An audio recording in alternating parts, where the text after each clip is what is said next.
Asini roh hamadi hamudoho dame nasia debata amata doho sian anakna Tuhan Yesus Kristus tuhatai. Amin. Shalom tabi parhorasan manugut madi hita damang dainang.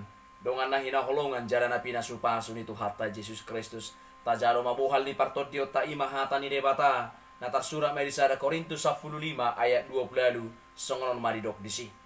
Tetapi kalau segala sesuatu telah ditaklukkan di bawah Kristus, maka ia sendiri sebagai anak akan menaklukkan dirinya di bawah Dia yang telah menaklukkan segala sesuatu di bawahnya, supaya Allah menjadi semua di dalam semua.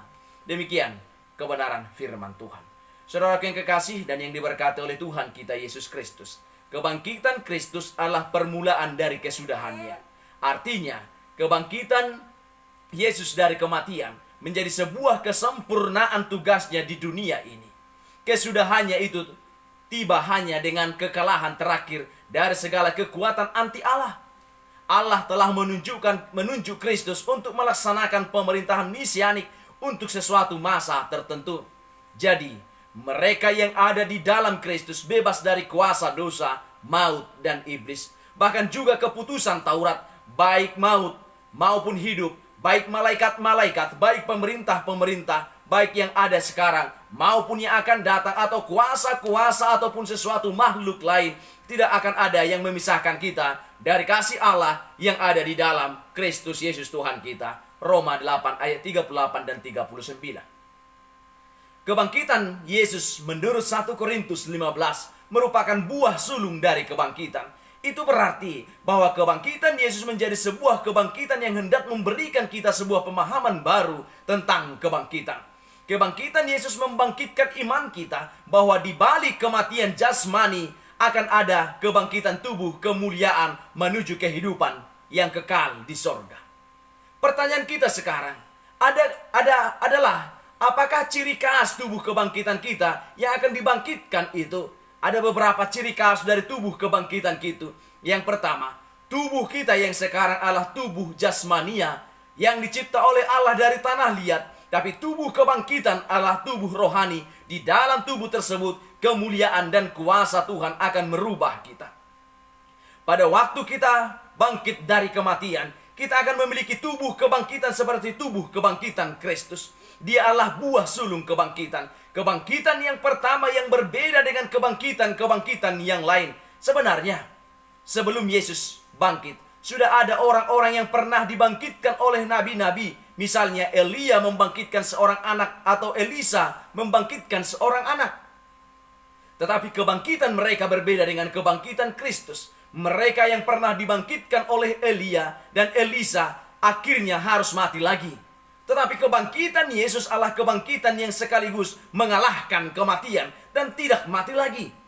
Kebangkitan Yesus juga berbeda dengan ketiga orang yang pernah Dia bangkitkan. Anak Yairus, anak janda di kota Nain, dan Lazarus.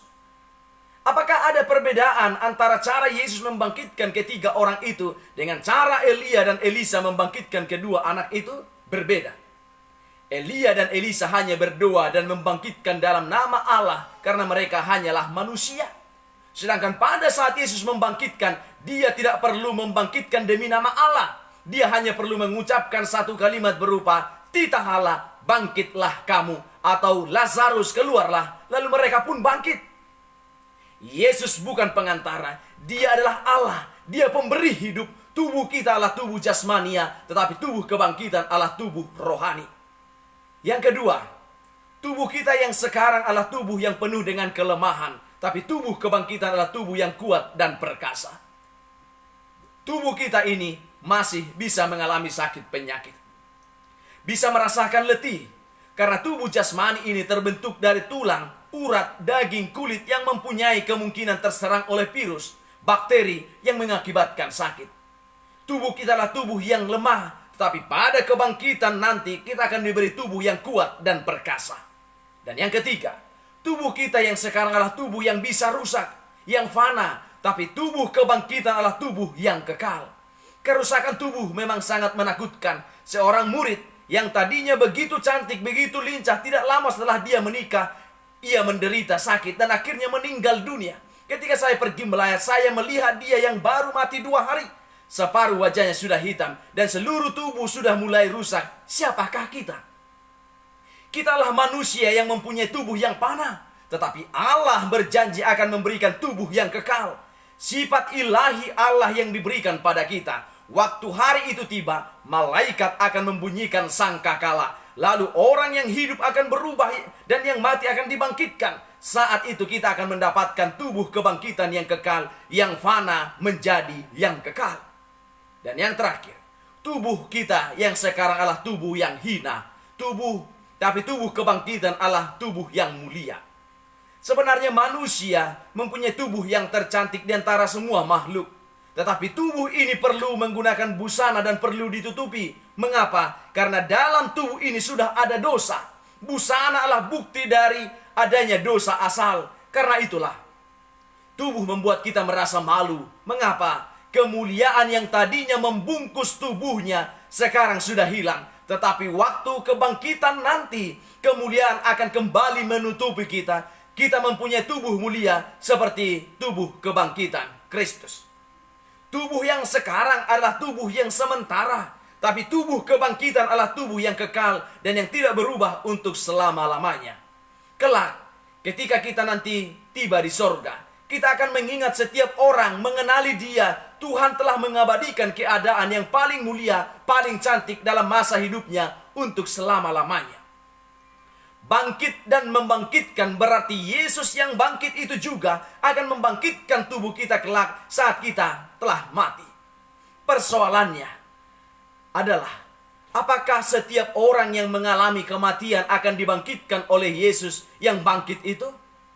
Kebangkitan itu hanya akan terjadi bagi mereka yang menjadi milik Kristus. Ayat 23b. Bagi Paulus, konsep kepemilikan Yesus bagi kita dihubungkan secara eksplisit dengan kehadiran Roh Allah dalam diri orang percaya. Dalam Roma 8 ayat 9 mengatakan, tetapi kamu tidak hidup dalam daging, melainkan dalam roh. Jika memang roh ada, Allah diam di dalam kamu. Tetapi jika orang tidak memiliki roh Kristus, ia bukan milik Kristus. Karena itu, agar kita bisa mengalami kebangkitan tubuh bersama Yesus yang bangkit itu, pastikan kita adalah milik Yesus. Amin. Kita berdoa di dalam doa Bapa kami. Bapa kami yang di sorga, dikuduskanlah namamu. Datanglah kerajaan-Mu, jadilah kehendak-Mu di bumi seperti di sorga.